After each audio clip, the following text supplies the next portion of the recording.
काय सांगणार आज पाडदी येथून पंढरपूरकडे बस या रवाना होत आहे आपल्या माध्यमातून काय सांगाल? पांडुरंगाच्या दर्शनाकरता याकरता जवळपास 3000 लोक 60 बसेसमधून इथून रवाना होत आहे आणि आम्हाला आनंद आहे की हे दर्शन घडण्याचा योग हा पांडुरंगाकडूनच होतो आहे. आम्ही निमित्त मात्र आहे. शेवटी देवाने बोलवल्याशिवाय कोणाचंच दर्शन होऊ शकत नाही आणि देवाने हे ठरवलं असेल की वाया ईदगाव मार्गे जशी बस चालते तशी वाया गुलाबराव मार्गे या. त्यामुळे हे दर्शन जे होतं आहे हे देवाच्या मर्जीने होतं आहे.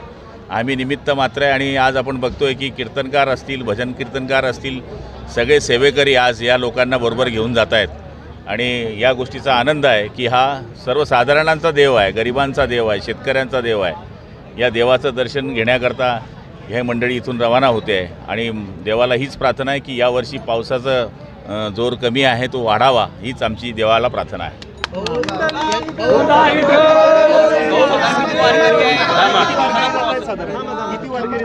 3000च्या आसपास वारकरी आहे आणि जवळपास सेवेकरी 100-200 आहे.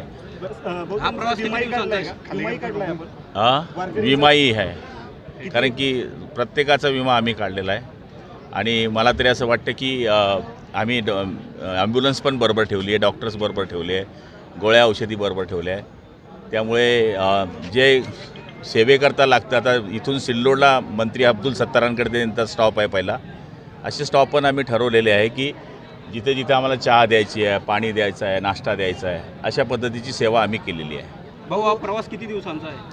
आता आज इथून ते निघतील रात्री, उद्या सकाळी पोचतील, उद्या दिवसभर पांडुरंगाच्या नगरीमध्ये राहतील, परवा संध्याकाळपर्यंत राहतील आणि नंतर मग रवाना होतील. अनेक वारकरी जे आहे वयोवृद्ध आहे, त्यांना चालू शकत नाही, आता ते थकलेले, पण बसच्या सुविधाने दिलेल्या आहे. पेरणीचे दिवस आहे, वारीला जाताना खूप वेळ लागतो, पण मात्र ही सुविधा लवकरच आहे. कसं बघता? हे बघा, अजूनही जी वारकरी आहे ते वारकरी पांडुरंगाच्या दर्शनाकरता पोचलेले नाही. ही जी दर्शन आहे हे लवकर होत असल्यामुळे गर्दी पाहिजे त्या प्रमाणामध्ये राहणार नाही, कमी राहील. म्हणजे जिथे 10 तासात दर्शन होतं ते इथे 1-2 तासामध्ये दर्शन होईल. त्यामुळे आम्ही हीच पहिले संधी साधली की 26-27 नंतर जर आम्ही ही वारी काढली असती तर मला वाटतं आणखी दर्शनाला जास्त गर्दी झाली असती. त्यामुळे आम्ही हे लवकर करून घेतो आहे. आषाढी एकादशी आली की पंढरपूरचे वेध लागतात, सर्वसामान्य नागरिक जाऊ शकत नाही, मात्र एवढ्या वारकऱ्यांना घेऊन तुम्ही जाताय, काय आनंद वाटतो? नाही, मी आपल्याला पहिलेच बोललो, मी याला मी स्वतः हे मान्य करत नाही की माझ्यामुळे ते जात आहेत, हे पांडुरंगामुळेच जात आहे.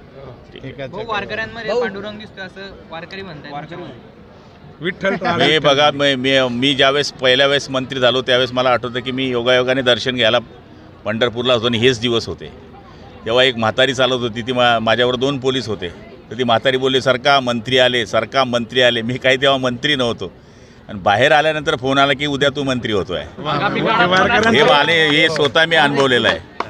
भाऊ आता लोकसभेनंतर विधानसभा आहे, विठ्ठलाला काय साकडं घालणार आहे? कारण तुम्ही पण जाणार आहे पंढरपूर दर्शन. मी तर जातोच, दरवर्षी जातो. 30 वर्षाची माझी परंपरा आहे, पण मी पायी जात नाही, बाय रोड जात असतो. यावर्षी जाईल, एनी हाव, कोणत्याही परिस्थितीत, दुनिया हो, जाणार. काय साकडं घालणार आहे? पाणी येऊ दे, शेतकऱ्यांना सुखी ठेव. विधानसभा पब्लिकच्या मनात जे असेल ते, हे आपण स्वार्थाकरता करत नाही आहे, ही सेवा आहे आणि मी ही याच्यातच सेवा करतो असं नाही. आपण विद्यार्थ्यांचा आपण सकाळी कार्यक्रम पाहिला, आपण गोरगरिबांचं काम करत असतो, ही तर आपली सेवा आहे. लोक जाणून आहे सगळ्या गोष्टी, आपण सांगायची गरज नाही. विरोधकांना सद्बुद्धी देणार का भाऊ? सगळी सुदबुद्धी देव, चांगली देव, तुम्हालाही देव, मलाही देव.